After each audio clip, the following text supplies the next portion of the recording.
तुलसी विवाह जो बहुत पवित्र संस्कार होता है और मन को सुख शांति देने वाला होता है। एक पौराणिक कथा के अनुसार एक बार शिव ने अपने तेज को समुद्र में फेंक दिया था। उससे एक महातेजस्वी बालक ने जन्म लिया। यह बालक आगे चलकर जालंधर के नाम से पराक्रमी दैत्य राजा बना। इसकी राजधानी का नाम जालंधर नगरी था। दैत्य राज काल नेमी की कन्या वृंदा का विवाह जालंधर से हुआ था। जालंधर महाराक्षस था। अपनी सत्ता के मद में चूर उसने माता लक्ष्मी को पाने की कामना से युद्ध किया, परंतु समुद्र से ही उत्पन्न होने के कारण माता लक्ष्मी ने उसे अपने भाई के रूप में स्वीकार किया। वहां से पराजित होकर वह देवी पार्वती को पाने की लालसा से कैलाश पर्वत पर गया। भगवान देवाधिदेव शिव का रूप धरकर माता पार्वती के समीप पहुंचा, परंतु माँ ने अपने योग बल से उसे तुरंत पहचान लिया और वहां से अंतर्ध्यान हो गई। देवी पार्वती के क्रुद्ध होकर सारा वृत्तांत भगवान विष्णु को सुनाया। जालंधर की पत्नी वृंदा अत्यंत पवित्र स्त्री थी। उसी के पवित्र धर्म की शक्ति से जालंधर न तो मारा जाता था और न ही पराजित होता था। इसीलिए जालंधर का नाश करने के लिए वृंदा के पतिव्रत धर्म को भंग करना बहुत आवश्यक था। इसी कारण भगवान विष्णु ऋषि का वेश धारण करके वन में जा पहुँचे, जहाँ वृंदा अकेली भ्रमण कर रही थी। भगवान के साथ दो मायावी राक्षस भी थे, जिन्हें देखकर वृंदा भयभीत हो गई। ऋषि ने वृंदा के सामने पल में दोनों को भस्म कर दिया। उसकी शक्ति को देखकर वृंदा ने कैलाश पर्वत पर महादेव के साथ युद्ध कर रहे अपने पति जालंधर के बारे में पूछा। ऋषि ने अपने माया जाल से दो वानर प्रकट किए। एक वानर के हाथ में जालंधर का सिर था तथा दूसरे के हाथ में उसका धड़।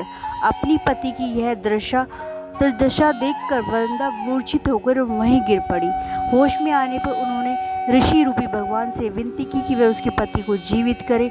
भगवान ने पुनः अपनी माया से जालंधर के सिर को जोड़ दिया, परंतु वह स्वयं भी उसी के शरीर में प्रवेश कर गए। वृंदा को इस छल का तनिक भी आभास न हुआ। जालंधर बने भगवान के साथ वृंदा पतिव्रता का व्यवहार करने लगी, जिससे उसका सतीत्व भंग हो गया।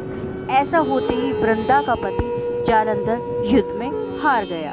इस सारी लीला का जब वृंदा को पता चला तो उसने क्रुद्ध होकर भगवान विष्णु को हृदयहीन शिला होने का श्राप दे दिया। अपने भक्त के श्राप को भगवान विष्णु ने स्वीकार किया और शालिग्राम पत्थर बन गए। सृष्टि के पालनकर्ता के पत्थर बन जाने से ब्रह्मांड में असंतुलन की स्थिति हो गई। यह देखकर सभी देवताओं ने वृंदा से प्रार्थना की कि वे भगवान विष्णु को श्राप से मुक्त कर दे।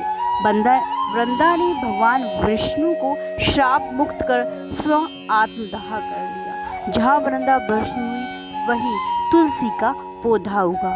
भगवान विष्णु ने वृंदा से कहा, हे वृंदा, तुम अपने सत्वत्व के कारण मुझे लक्ष्मी से भी अधिक प्रिय हो गई हो।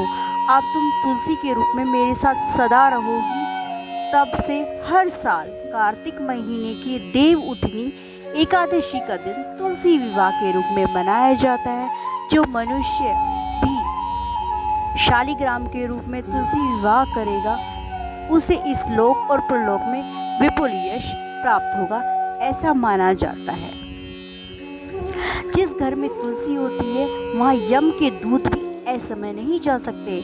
मृत्यु के समय जिसके प्राण मंजरी रहित तुलसी और गंगा जल मुख में रखकर निकल जाते हैं, वह पापों से मुक्त होकर वैकुंठ धाम को प्राप्त होता है। जो मनुष्य तुलसी की छाया में अपने पितरों का श्राद्ध करता है उसे पितृ मोक्ष की प्राप्ति होती है। आप सभी को तुलसी विवाह के समय ये कहानी ज़रूर पढ़नी चाहिए, जो मन को सुख शांति देती है और हमारे परिवार में भी सुख शांति बनाए रखती है। शुभ तुलसी विवाह।